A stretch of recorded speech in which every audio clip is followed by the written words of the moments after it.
Tinggal jepit. Diam-diam memantau. Morning person, Pak. Fans sama orangnya. Golput itu pasti kerugian. Satu suara penentu masa depan.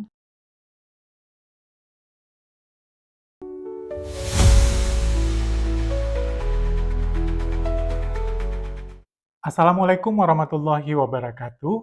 Halo teman pemilih, selamat datang di Papiko, Padang Panjang Informasi KPU. Dengan saya Syafarul Ihsan sebagai host kali ini. Podcast kita kali ini dengan tema Pemilu Ideal, Ekspektasi Siswa dan Standar Mahasiswa. Di kursi kita hari ini sudah ada perwakilan dua Gen Z keren, ada Sandra dari SMA 2 Padang Panjang, dan ada Mutiara dari Institut Seni Indonesia Padang Panjang. Selamat siang adik-adik. Selamat siang, Bang. Pak. Apa kabar? Alhamdulillah Alhamdulillah baik. baik. Baik, kita ke Sandra dulu ya. Boleh. Sandra sekarang udah kelas berapa? Sekarang Sandra duduk di bangku kelas 11 atau kelas 2 di SMA Negeri 2 Kota Parangpanjang. Aktif di OSIS? Iya, alhamdulillah aktif di OSIS, jabatannya sebagai sekretaris 2. Kalau di luar sekolah sendiri ada organisasi lain? Kalau di luar sekolah sendiri, Sandra bergabung ke dalam organisasi yang namanya Forum Anak, Pak. Itu dari tingkat Kota Parangpanjang, tingkat Provinsi Sumatera Barat, dan alhamdulillah juga dimanahkan sebagai pengurus Forum Anak Nasional Delegasi Provinsi Sumatera Barat. Jadi langsung dari pusat ya? Iya, dari Dari Kementerian P3A, Pemberdayaan Perempuan dan Perlindungan Anak. Sekarang kita ke Mutiara. Mutiara sekarang sudah tahun keberapa? Sekarang sudah tahun ketiga, Pak. Tahun ketiga. Iya. Boleh tahu jurusannya apa? Jurusan Mutiara sendiri itu Antropologi Budaya. Hmm. Itu saya angkatan 2023. Jadi nggak hanya seni ya kalau diisi? Iya, benar. Di isi itu sekarang bukan hanya kesenian seperti karawitan, tari, atau musik, tetapi juga ada penelitian. Seperti di jurusan saya itu ada penelitian tentang kemanusiaan, atau tentang manusia dengan hewan, atau manusia dengan budayanya, begitu. Kalau Ara sendiri sekarang aktif di BEM? Buat sekarang itu sudah tidak, Pak, karena kami sudah ada pergantian anggota. Saya berjabatan di BEM itu pada tahun 2024 itu sebagai staf PSDM, pengembangan sumber daya mahasiswa. Nah, sekarang itu aktif di himpunan mahasiswa jurusan, itu di bagian koordinator kesenian gitu. Berarti sekarang sudah purna ya? Sudah, Pak. Kalau untuk organisasi di luar kampus, Ara sendiri mengikuti atau aktif di organisasi mana? Untuk organisasi luar kampus itu sekarang belum ada ya, Pak. Mungkin kegiatan luar kampus yang saya ikuti kemarin itu ada penelitian ke Riau. Ya. Itu kami meneliti tentang rumah lontio khas Riau. Ya. Terus juga ada kegiatan di Samosir. Ya. Itu kegiatan lomba lari internasional. Itu kami eventnya mengikuti menampilkan kesenian tari, musik, serta ada partisipasi juga dalam kegiatan tersebut gitu, Pak. Oke, baik. Nah, sebelum kita bahas yang berat-berat kan, Bapak mau tanya nih, apa yang ada di kepala adik-adik berdua kalau mendengar kata pemilu dan KPU? Boleh, Ana duluan. Kalau terlintas di kepala saya itu mungkin demokrasi harapan sebagai kita generasi muda untuk penentu masa depan. Kalau Sandra? Kalau Sandra ketika mendengar kata KPU dan lain-lainnya yang terlintas tanggung jawab, Pak. Kalau boleh sedikit bercerita, dulu dari sejak kecil itu Sandra melihat orang dewasa di sekitar Sandra ke KPU itu terasa seperti tanggung jawab yang luar biasa gitu, Pak.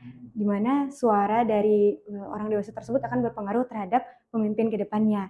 Dan lucunya sekarang ternyata Sandra yang kecil ini sudah berada di usia yang sudah berpartisipasi sebagai pemilih juga gitu, Pak.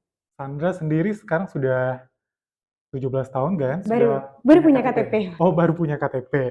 Nah, karena udah punya KTP kan udah berhak memilih dong ya.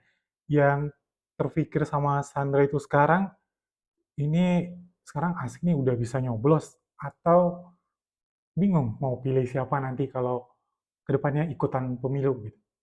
Kalau yang dirasakan ketika pertama kali megang KTP itu di antara keduanya sebenarnya, Pak. Seperti yang Sandra udah ceritakan tadi, di pikiran Sandra memilih itu adalah sebuah tanggung jawab. Jadi di satu sisi Sana juga sangat bersemangat karena sekarang sudah punya kesempatan untuk memilih, tapi di sisi lain juga mungkin ada sedikit ketakutan gitu Pak.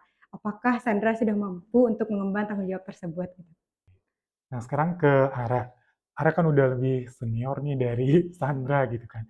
Udah pernah mengikuti pemilu? Sudah Pak, di tahun 2024 kemarin. Oke. Nah, kalau sekarang nih melihat kondisi negara sekarang, itu Ara ikutan pemilunya masih semangat nggak atau sudah berpikir skeptis gitu? Mungkin masih semangat ya tentunya, Hmm. karena kita juga mempunyai hak pilih suara dan tapi sekarang tuh lebih ke realistis, Pak. Jadi, nggak cuma lihat janji dari pencalon aja, Hmm. tapi, juga lihat rekam jejak dari para pencalon itu. Nah, sekarang ke Sandra ya.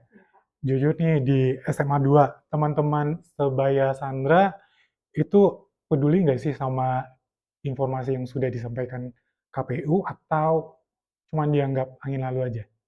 Kalau bahas tentang kepedulian Pak, sebenarnya dari siswa-siswi SMA 2 Parangpanjang dan saya percaya juga siswa-siswi lain tentu sudah peduli Pak. Bahkan sekarang surprisingly ternyata mengenai pemilihan ini sudah jadi bagian dari obrolan sehari-hari kami gitu Pak. Jadi misalnya mengobrol yang tentang keseharian gitu Pak. Tiba-tiba nanti ada keselip topik serius gitu.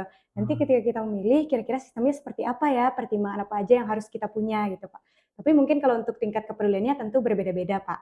Ada yang tingkat kepeduliannya sudah sampai mencari tahu sendiri gitu Pak, kayak mereka browsing sendiri informasinya, tapi ada juga yang tingkat kepeduliannya masih menunggu informasi dari Bapak Ibu KPU gitu Pak. Kalau Sandra sendiri follow sosmednya KPU Parangpanjang nggak? Follow Pak, sangat-sangat follow. Di Instagram sudah follow, tapi di TikTok belum pernah lewat. Apakah sudah ada atau belum Pak? Ada, Oh sudah, ada. berarti nanti Boleh habis deh. ini langsung di follow. Oke, baik. Sekarang kita ke Ara. Ara kan sebagai mahasiswa di sini, kalau politik dan seni itu kan sering berseberangan. Apa bedanya cara mahasiswa memandang pemilu dibandingkan dengan siswa? Pandangan saya sendiri ya Pak, sebagai mahasiswa, itu memandang politik itu ke dalam demokrasi, yang mana mahasiswa itu berharap memilih pemimpin yang benar dan benar-benar bertanggung jawab atas apa yang sudah dicalonkannya, begitu. Juga perbedaan antara cara pandang mahasiswa dan siswa sendiri itu mungkin mahasiswa sudah lebih dewasa dalam memandang politik mana yang baik dan mana yang buruk, begitu Pak. Nah, sekarang kan informasi tentang pemilu sudah bertebaran di TikTok atau Instagram gitu kan. Kalau menurut kalian berdua, itu lebih percaya informasi yang disampaikan KPU atau sama influencer-influencer politik? Boleh, Sandra. Kalau dibahas mengenai percayanya Pak, tentu akan lebih percaya kepada sumber yang kredibel atau percaya kepada informasi yang disampaikan oleh KPU. Tapi sebagai generasi muda, saya juga tidak dapat memungkiri bahwasanya informasi yang kami terima itu pertama kali kebanyakan pasti dari media sosial. Jadi opini yang disampaikan oleh influencer itu cukup dijadikan sebagai sudut pandang tambahan saja. Karena mungkin bisa jadi penyampaiannya menarik, tapi informasi yang disampaikan belum tahu utuh dan netral gitu Pak. Jadi apa yang disampaikan divalidasi lagi dengan informasi yang disampaikan oleh Bapak Ibu KPU. Mau jadi selalu cross-check ya? Iya Pak, diusahakan selalu cross check. Oke. Kalau Ara sendiri? Kalau informasi utamanya bisa kita lihat dari akun KPU sendiri biar lebih valid gitu ya Pak ya. Ya. Untuk influencer itu dapat membantu kita dalam memahami secara bahasa anak muda gitu. Jadi mungkin itu lebih mempermudah dalam anak muda memandang politik dengan cara influencer itu memberikan pandangannya secara bahasa sederhana gitu Pak. Jadi nambah-nambah referensi ya. Iya benar. Nah, banyak anak muda yang bilang kan, siapapun yang menang, hidup saya bakal gini-gini aja gitu kan. Nah, bagaimana Sandra dan Ara menanggapinya? Boleh, Sandra dulu. Mungkin saya sebagai anak muda ya Pak ya, sangat-sangat paham kenapa anak muda sekarang tuh berpikiran seperti itu. Karena perubahan tidak selalu dapat terlihat dengan signifikan. Tetapi kalau kita nggak peduli sama politik, itu atau pemilu, justru kita bakal kehilangan untuk memilih pemimpin yang lebih baik begitu. Oke. Kalau Sandra? Kalau Sandra suka sama kalimat itu Pak, keselamatan kapal itu bergantung kepada kepiawaian nahkodanya. Mungkin Oke. analogi tersebut juga bisa kita terapkan dalam kehidupan bernegara, di Ah, mana kebijakan, ekonomi, pendidikan, bahkan kesempatan generasi muda seperti kami untuk hidup itu pasti sedikit banyaknya akan dipengaruhi oleh sang pemimpinnya gitu, Pak. Jadi karena in the end of the day, ujung-ujungnya pilihan kita juga bakal mempengaruhi hidup kita, jadi malah seharusnya sangat-sangat mempedulikan gitu, Kak. Karena peduli dengan pemimpin juga sama maknanya peduli dengan nasib sendiri gitu, Pak. jadi rugi ya kalau nggak milih. Iya, Pak, rugi. Ke Sandra nih, ada ketakutan nggak pas masuk TPS nanti takut salah coblos atau surat suaranya ribet atau bakalan dipengaruhi sama orang lain gitu? Kalau untuk ketakutan masuk ke TPS mungkin enggak ya, Pak, karena dari kecil juga udah melihat gitu, Pak, ibaratnya walaupun belum ikut mencoblos, tapi sudah Iya. tahulah sedikit-sedikit bagaimana gambarannya Mhm. dari orang dewasa di sekitar Sandra. Kalau ketakutannya mungkin untuk, masalah dipengaruhi oleh orang lain gitu, Pak, karena kan Mhm. kami baru pemilih pemula, Iya. masih butuh bimbingan dan juga nasihat dari orang sekitar. Jadi sedang belajar bagaimana caranya untuk mendengar dari orang lain, tapi tetap berdiri pada prinsip sendiri gitu. Nah, sekarang kita ke Ara. Sebagai mahasiswa nih, gimana caranya mengedukasi teman-teman Ara biar nggak kemakan janji atau terlibat money politics? Biasanya Ara itu mengajak teman-teman untuk, mungkin lebih ke melihat dampak jangka panjangnya, Pak. Karena memilih cuma karena uang sesaat, itu akan, bisa berpengaruh ke masa depan kita selanjutnya, begitu, Pak. Nah, kalau seandainya suatu hari nanti gitu ya, di antara kalian ini ada yang jadi komisioner di KPU Padangpanjang gitu kan. Apa satu hal yang ingin adik-adik ubah agar anak muda di Padangpanjang ini bisa semangat datang ke TPS? Kalau dari Sandra, Pak, kalau alhamdulillah diamanahkan sehari menjadi komisioner KPU Parangpanjang, Mhm. mungkin tidak banyak perubahan yang akan dilakukan, Pak. Pertama tentu akan tetap melaksanakan program kerja dan juga aksi-aksi yang sudah ada selama ini. Tapi Mhm. mungkin lebih melakukan pendekatan yang lebih nyaman kepada, generasi muda seusia Sandra. Mungkin bisa berupa konten interaktif atau datang langsung ke sekolah-sekolah, Pak, karena kami Mhm. sebagai anak SMA sangat bersemangat menunggu Bapak Ibu datang ke sekolah. Dengan dilakukannya pendekatan yang lebih interaktif kepada anak muda, akan tumbuh kesadaran sendiri nanti, Pak, bagaimana mereka akan bersemangat untuk datang ke TPS.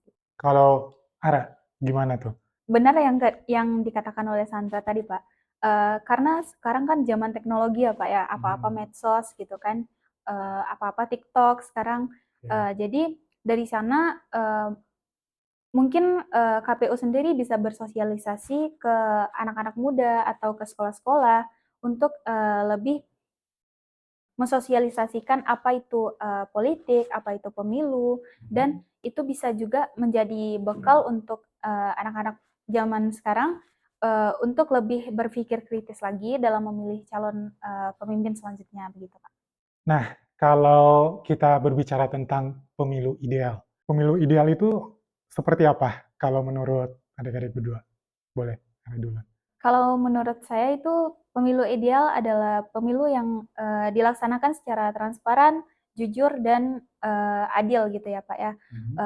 Karena menurut saya pemilu ideal itu bukan hanya aktif di media sosial saja, tetapi juga harus transparan, netral, dan, bisa membuat masyarakat percaya kalau pemilu itu bisa berjalan dengan semestinya, begitu, Pak. Oke. Kalau menurut Sandra?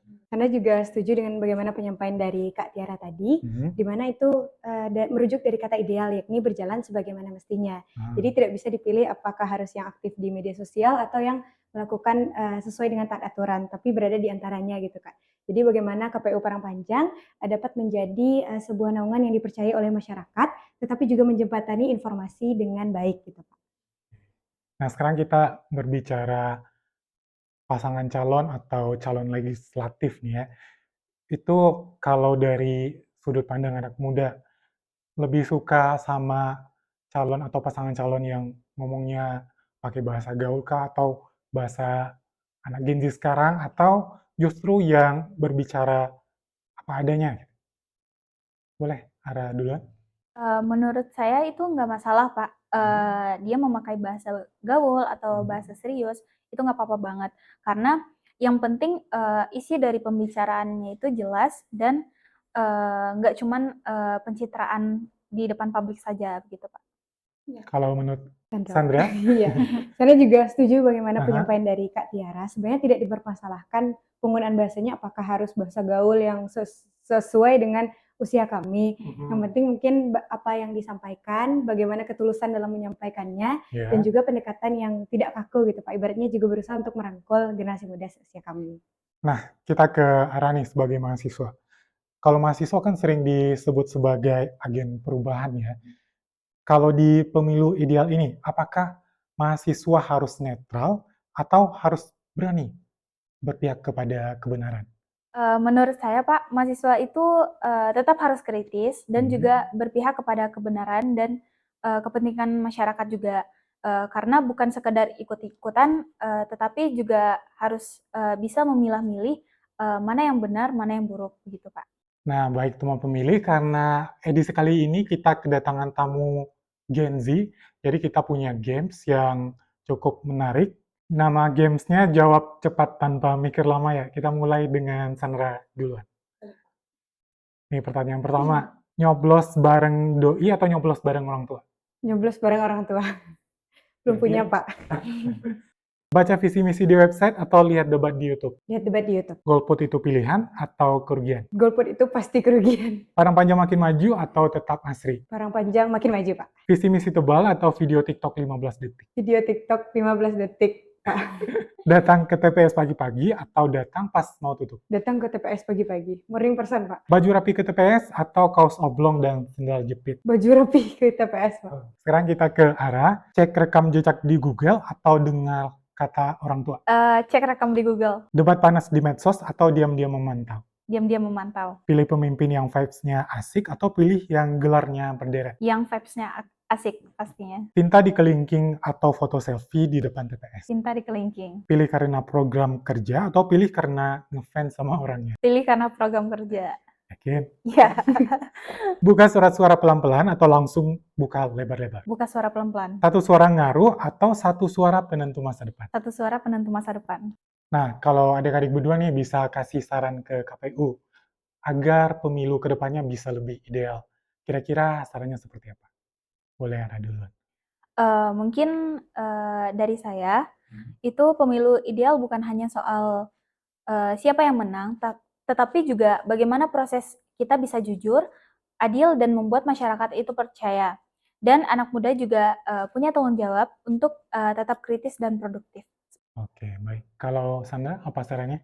Kalau dari Sandra pribadi, sebagaimana yang sudah disampaikan tadi, Pak, dilanjutkan apa yang sudah positif dilakukan selama ini dan terus ditambahkan inovasinya karena kami dari generasi muda sangat tertarik dengan inovasi yang semakin depan selanjutnya. Nah, terakhir nih, apakah kalian berdua optimis pemilu yang ideal itu akan terwujud ke depannya? Kalau dari Sandra, Pak, Sandra insya Allah sangat-sangat optimis karena Sandra percaya bahwasanya Allah akan sesuai dengan prasangka hambanya. Jadi kalau kita berprasangka optimis, insya Allah apa yang kita prasangkakan akan terwujud. Perlu digarisbawahi, pemilu ideal akan tercipta jikalau seluruh elemen masyarakat berperan sesuai dengan perannya masing-masing.